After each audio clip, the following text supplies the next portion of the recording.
दोस्तों अस्सलाम वालेकुम। हक मौजूद उम्मीद है तव्हीं सब खुश हूंदा। साथी असांजे शहर नौजवान आहे शमन नालो त तुंहिंजो चए थो त मां नओं तुंहिंजो शागिर्द थियां। मुंहिंजो नालो आहे तॾो उतरादी। तुंहिंजी कॉपी करण जे दौरान मां वीडियो ठाहींदुसि त रखंदे बि पंहिंजे यूट्यूब चैनल ते। शमन तव्हांखे जेको वणे थो ॻाल्हाए। दोस्तों अस्सलाम वालेकुम। हक मौजूद जीअं त मूंसां साण आहे अरड़ो उतरादी ऐं पाण तॾो उतरादी।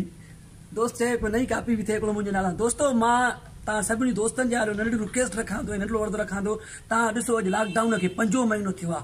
5 महीननि अंदरि असांजी तालीम एतिरी तबाह थी चुकी आहे, एतिरी तबाह थी चुकी आहे जेका असां 5 सालनि में तालीम कई असांजी 5 महीननि में ज़लालत जी तारीख़ में हली वई आहे। दोस्तों मां सिंध जी गवर्नमेंट खे लोकल सिंध जी गवर्नमेंट CM साहब खे मां रिक्वेस्ट कयां थो असांजा स्कूल खोले, असांजा मासूमड़ा पढ़नि, असांजी तालीम ज़लील थी वई आहे। कल्ह दोस्तों मुंहिंजो इंटर जो इम्तिहान हुयो, मूं हुन इम्तिहान जी तयारी कई। मथां खां असांजो गवर्नमेंट जो वज़ीर असांजो सईद गनी साहब ऐलान अची वियो, बाबा तव्हां घर में मौजूदु हुजो, तव्हांजो इंटर जो इम्तिहान अची वियो। असांखे कीअं ख़बर पए बाबा असांजो इंटर इम्तिहान चई बाबा तव्हां इम्तिहान ई न ॾियो, तव्हां पास आहियो। दोस्त असांजी बदकिस्मती असांजी तालीम खे विञाइण जो, असांखे तालीम जी ज़लील करणी ऐं असांखे पोइ ते करण खां तव्हां ॾिसो हुननि असांखां इम्तिहान न वरिता।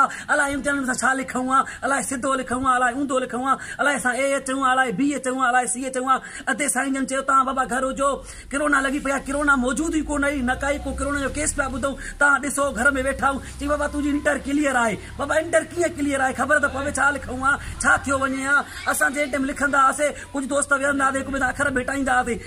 मूंसां के दोस्त साण हूंदा चईंदा तुंहिंजा अखर भला आहिनि, हिकिड़ो दोस्त ॿियो हूंदो चईंदा हिन जा कसा आहिनि। उते असां ज़ेन वठंदा हुआसीं, कुझु लिखंदा हुआसीं, कुझु हथ। ॾिसो अॼुकल्ह के दोस्तनि इहा राह ॾिनी आहे कराची खे धार कंदासीं। उन दोस्तनि खे इहो चयो वञे कराची खे तूं छा धार कंदे, कराची कंहिंजे पीउ जी जागीर न आहे, न कराची कंहिंजी विकामण आहे। कराची सिंधियुनि जी आहे, कराची असां सिंधियुनि जी आहे, कराची असां सिंधियुनि जी आहे, असां सिंधी रहंदासीं। पठाण खे चओ तूं पंहिंजी ॿोली छॾे वञ, मां कराची खे धार कंदुमि। ऐं को तुंहिंजो खट मिठो जाए सोपारी न आहे जो तूं खाई करे उछले वातमूं जा कराची धार करणु को एॾी सवली लॻंदी। कराची धार करणु न ॾींदासीं, कराची असां सिर ॾींदासीं, असां न असांजा बचा बि सिर ॾींदई। तोखे ख़बर हुजे त कराची कीअं धार कबी आहे। अरे कुता तूं छा कराची खे धार कंदे, तो जहिड़ा के ई आया हिते कराची खे धार करे करे सिर ॾेई हलिया विया। तो जहिड़ा के ई हिते आया जीअं खोखे वांगुरु उॾी हलिया विया। इहा सोच ज़हन मां कढी छॾ त मां कराची खे धार कंदुमि। कराची कंहिंजे पीउ जी जागीर न आहे, कराची कंहिंजी विकामण न आहे, न कराची कंहिंजी शख़्सी मिल्कियत आहे। कराची सिंधियुनि जी आहे, कराची असांजी आहे। कराची मथां सिर ॾींदासीं, सिर्फ़ु असां न असांजा बचड़ा सिर ॾींदा,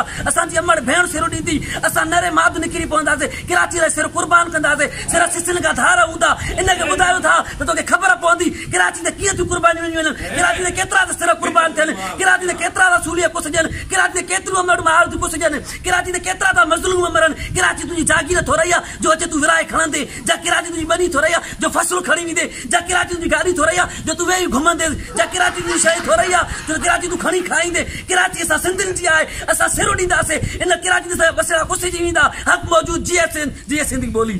अला हे हो शमन तुंहिंजो जंहिंजी तव्हां जज़्बाती ॻाल्हि ॿुधी। जेकॾहिं असांखे पसंदि अचेव त हे मुंहिंजो नओं शागिर्द थियो आहे तॾो उतरादी। असांजे वीडियो खे बि सब्सक्राइब कजो, असांजे चैनल खे, असांजे वीडियो खे शेयर ज़रूरु कजो।